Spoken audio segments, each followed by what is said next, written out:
حنظلہ ایک شکیل و خوبرو نوجوان، حسن و زیبائی کا ایک گل رعنا اور عشق و ایمان کا ایک تہکتا ہوا لالا اپنے قبیلہ میں ہر شخص کا محبوب نظر تھا۔ بار حیات سے اس کی پلکیں جھکی رہتی تھیں، شوق شہادت میں آنکھوں سے کوثر کی شراب ٹپکتی تھی، عالم تنہائی میں بھی بے داغ جوانی کے انگ انگ سے کردار کا تقدس جھلکتا۔ عفیف و پاک باز حسن کی دلکشی بھی کتنی سحر انگیز ہوتی ہے۔ ایک حنظلہ اپنے قبیلے کے جمالستان میں ہزاروں آرزوں کی امیدگاہ بن گئے تھے۔ انہیں خود خبر نہیں تھی کہ تصورات کی کتنی انجمنوں میں ان کی یادوں کے چراغ جل رہے ہیں۔ اس عالم فانی کی زندگی میں اس سے زیادہ وہ کچھ نہیں جانتے تھے کہ ایک بندہ مومن کے تمام ارمانوں کا مرکز صرف رسول کونین صلی اللہ علیہ وآلہ وسلم کی ہستی ہوتی ہے۔ شمع رسالت کے پروانوں کے لیے اس گیتی پر ایمان سے زیادہ کوئی لذیذ چیز نہیں ہے۔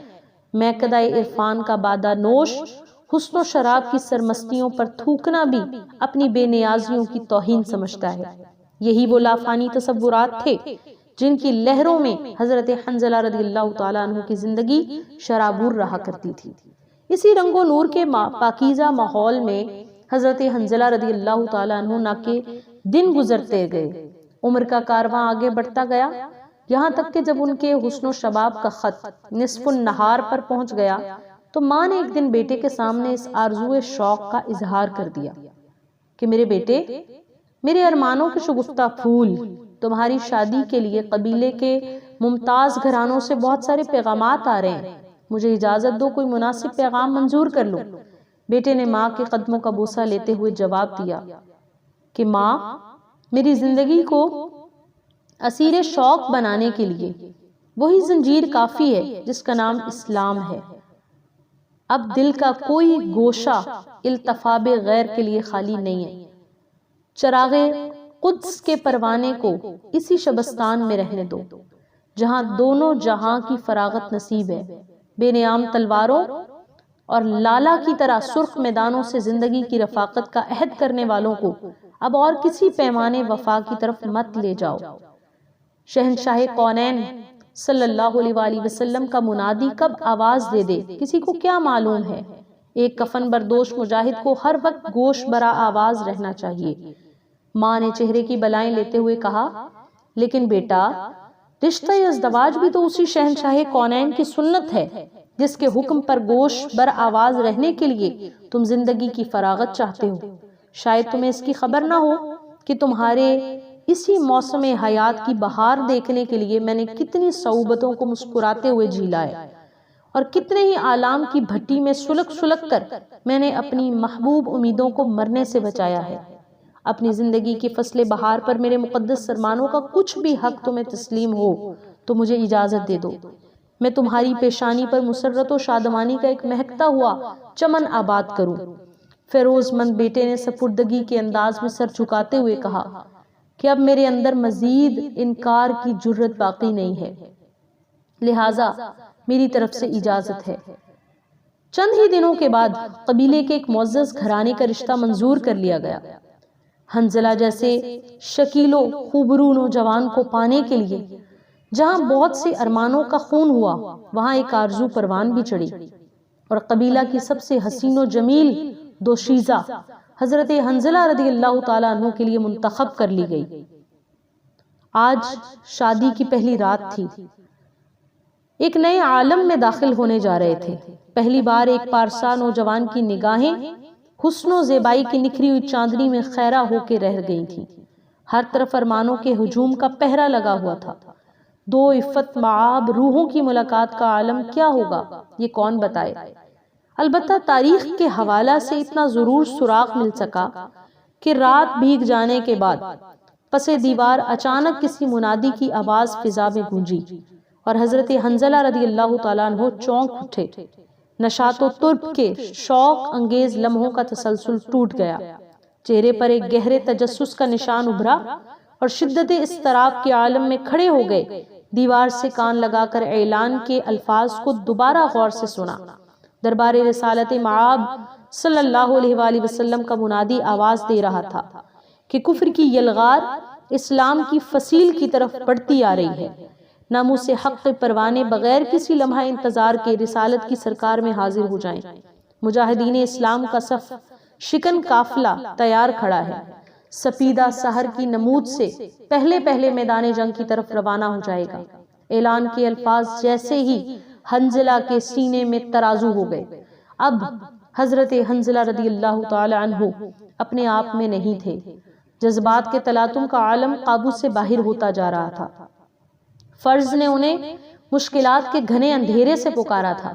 بے خودی کی حالت میں ایک بار نظر اٹھا کر اپنی نئی نویلی دلہن کو دیکھا اور حسرت ناک قرب کے ساتھ بڑی مشکل سے یہ الفاظ اپنے منہ سے ادا کیے کہ جانے آرزوئے میدان جنگ سے اسلام نے آواز دی ہے، اب ہنگامہ شوق کے یہ خود فراموش لمحے ختم ہو گئے۔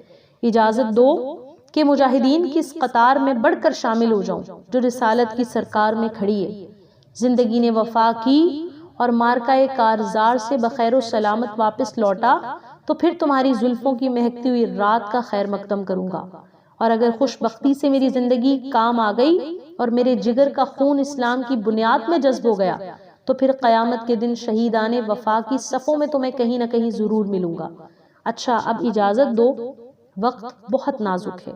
یہ کہتے ہوئے جیسے ہی قدم باہر نکالنا چاہتے تھے کہ بی بی نے دامن تھام لیا اور ڈباتی ہوئی آنکھوں کے ساتھ بمشکل تمام یہ چند جملے ادا کر سکی: میں خانہ کوثر کی طرف بڑھنے والے کو کون روک سکتا ہے؟ زحمت نہ ہو تو رسول کونین صلی اللہ علیہ وآلہ وسلم کے قدم ناز کی امان میں مجھے بھی لیتے چلو۔ کنیزان بارگاہ کی آخری صف میں بھی جگہ مل گئی تو میں اپنی خوش نصیبی پر تا ابد نازاں رہوں گی۔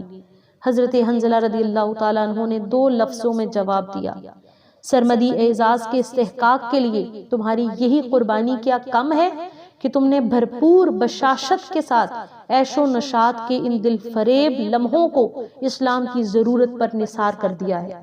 یقین رکھو گلشن جاوید کی طرف میں تنہا نہیں جا رہا ہوں، تمہارے ارمانوں کا کارواں بھی میرے ہمراہ ہے۔ اچھا اب اجازت دو، خدا تمہارے صبر و شکیب کی عمر دراز کرے۔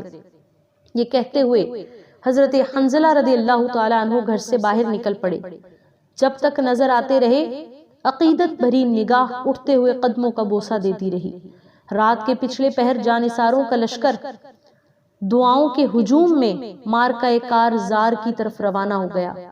جان رحمت سرور کونین صلی اللہ علیہ وآلہ وسلم ناقہ مبارک پر سوار ہوئے، پیچھے پیچھے پروانوں کی قطار چل رہی تھی۔ سرکار کے رخ زیبا کی تنویر سے مجاہدین کے سینوں میں فاتحانہ شوقتوں کا چراغ جل اٹھتا تھا۔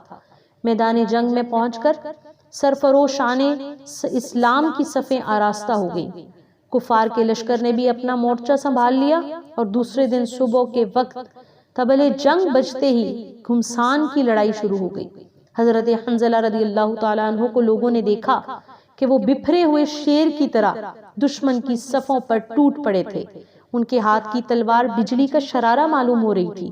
ان کے بے دریغ حملوں سے لشکر ہر طرف ایک شور بپا ہو گیا تھا۔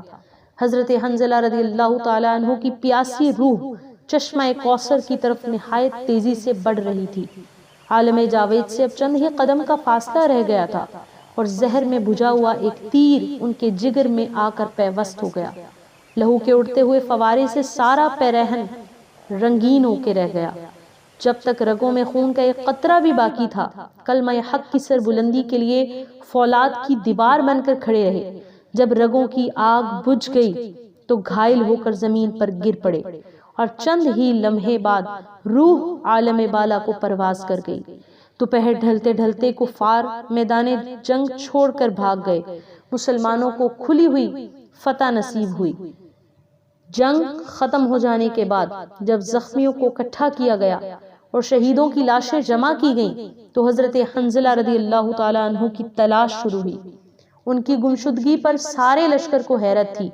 جب وہ کہیں نہیں ملے تو سرکار دو عالم صلی اللہ علیہ وآلہ وسلم کی خدمت میں یہ اطلاع پہنچائی گئی کہ حضور نے چند لمحے توقف فرمانے کے بعد آسمان کی طرف نگاہ اٹھا کر دیکھا اور مسکراتے ہوئے ارشاد فرمایا: حنظلہ کی لاش کو عالم بالا میں فرشتے اٹھا کر لے گئے، وہاں انہیں غسل دیا جا رہا ہے۔